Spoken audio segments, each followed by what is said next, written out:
What's up guys, my name is Micah, and this is the iPhone 15 Pro Max. I've had it for a couple of days now, and I have some thoughts on it, and I want to share them with you guys.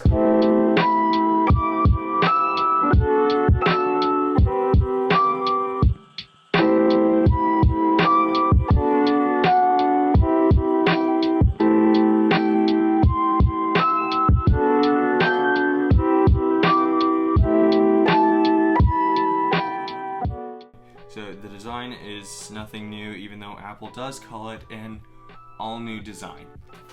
I don't agree with that.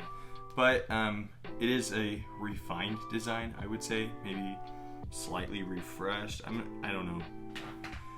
It's nice, but it's not new. It's not new by any means.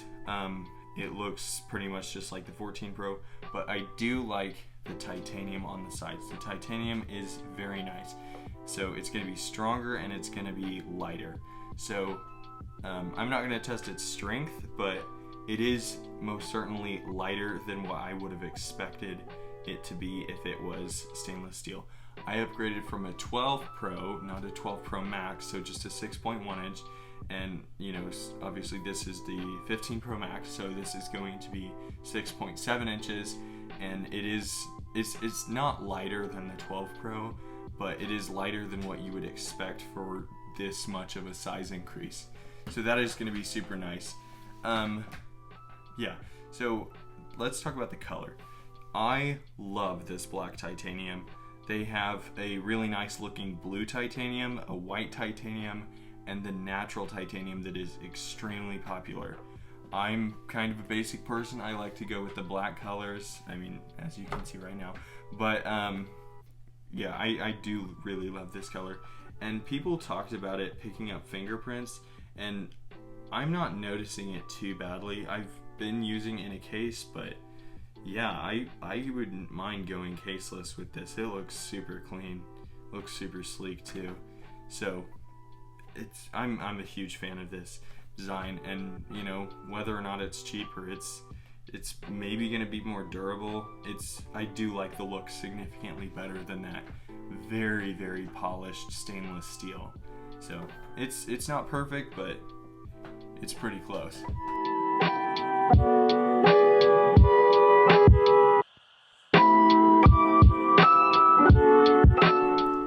Okay, so let's talk about this action button. So I'm sure this is not the first iPhone 15 Pro video you've watched, and you probably know a lot about it. So the action button, you can either switch it from silent mode to just about anything that you like. You can change it to focus mode, you can do the camera, you can do a flashlight, voice memos, magnifier, a shortcut, there's a ton of possibilities that you could do with that. You can move it to an accessibility, or I don't know why you would, but you can make it no action at all.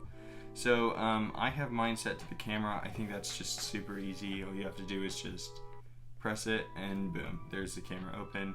It's super fast. I would set it to the flashlight, but with the flashlight you can just set it up from right there, which I know you could arguably say the camera's there, or you could just slide over there, but I would normally do that if I'm just opening it. But if I am using the phone, anything like that, if I just press it, that's so much faster to just have a button dedicated to a camera. So I think that's super cool. So how often do I use it? Not that crazy often, probably like twice a day since the last 2 or 3 days, something like that. Not significantly often, but not rare either. So it's super handy that it's there. It's not a live or die feature, but it's super cool that it is there. Let's talk about this A17 Pro chip. So the A17 Pro is going to have about 10% faster CPU speeds than the A16 Bionic, as well as about 10 or 20% faster GPU speeds.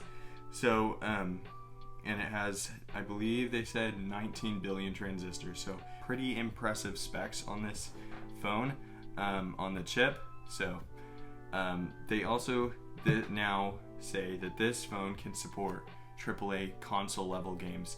So I want to say Assassin's Creed Mirage was one of them ones that they said.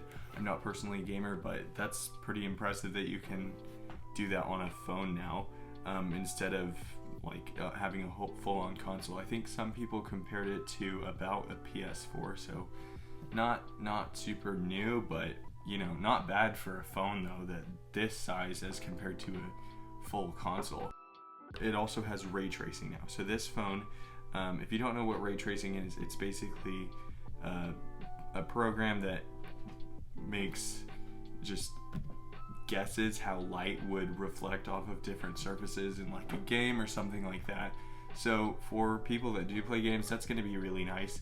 And instead of software based, it's going to be hardware based, and that's going to give you a higher frame rate as well. So that'll be super cool.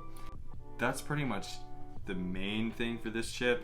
I know there's plenty of videos online about Geekbench, but I'm not going to go into that. Alright, so next up, let's talk about the cameras.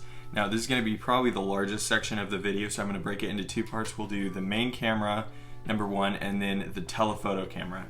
Okay, so let's talk about the main camera. So the main camera now has 3 main focal lengths.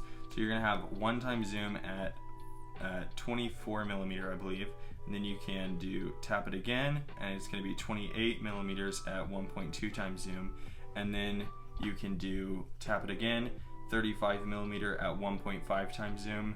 So unless you're a photographer, I don't know that would be, you know, a live or die feature. But alright, so the other main thing is now portrait modes. So usually to do a portrait picture, you would have to go into portrait here, but now you can just do it straight from the photo menu here. So to demonstrate this, I'm gonna do a selfie. So in selfie, you can see you right there. So for selfie, now you can see that, so it recognizes a face, and if I take a picture here and I go into that picture, super flattering, I know, now you can see portrait. So if you go here, now you can change the aperture there. So changing the background a little bit, you can see it's less blurry than it was before. So pretty cool. Alright, so the next new thing with this camera is the 5x zoom telephoto lens. So before it was a 2x and then a 3x zoom, but now you have a 2x and a 5x zoom, optical zoom that is. So your 3x zoom isn't going to be quite as sharp as it might be on a 14 Pro, but it is going to be still pretty good.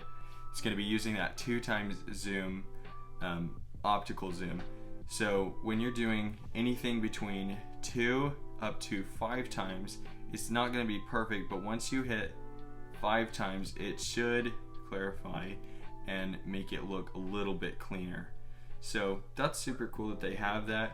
And with that feature, it's now going to allow you to do digital zoom up to 25x zoom. So that's much better than 15 from the 14 Pros. That was the most zoom that you could do.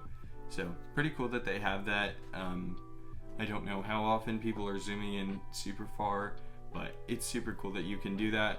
And with that, they're also, when you're zoomed in that far, it is going to show you in the top right corner of the screen a little box, and that'll show you the surrounding of what you're looking at through that camera.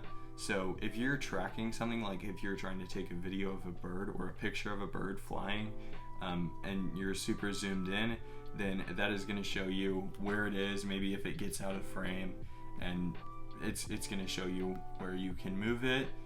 So that's super handy that they have that feature. So yeah, that is my review for the iPhone 15 Pro Max. I think this is a great phone. I'm super happy with it. Once again, I upgraded from a 12 Pro, so this is a pretty big improvement for me.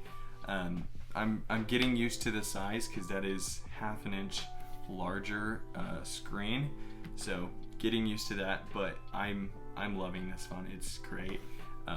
Lots of new features for me, and I think it's worth it if you have probably a 12 Pro. I can't really speak for anybody with a 13, or even a 14. If you have a 14, I would imagine probably don't upgrade.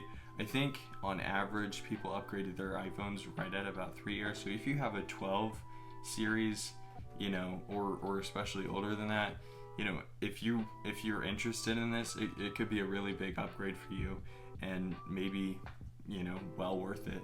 I don't know.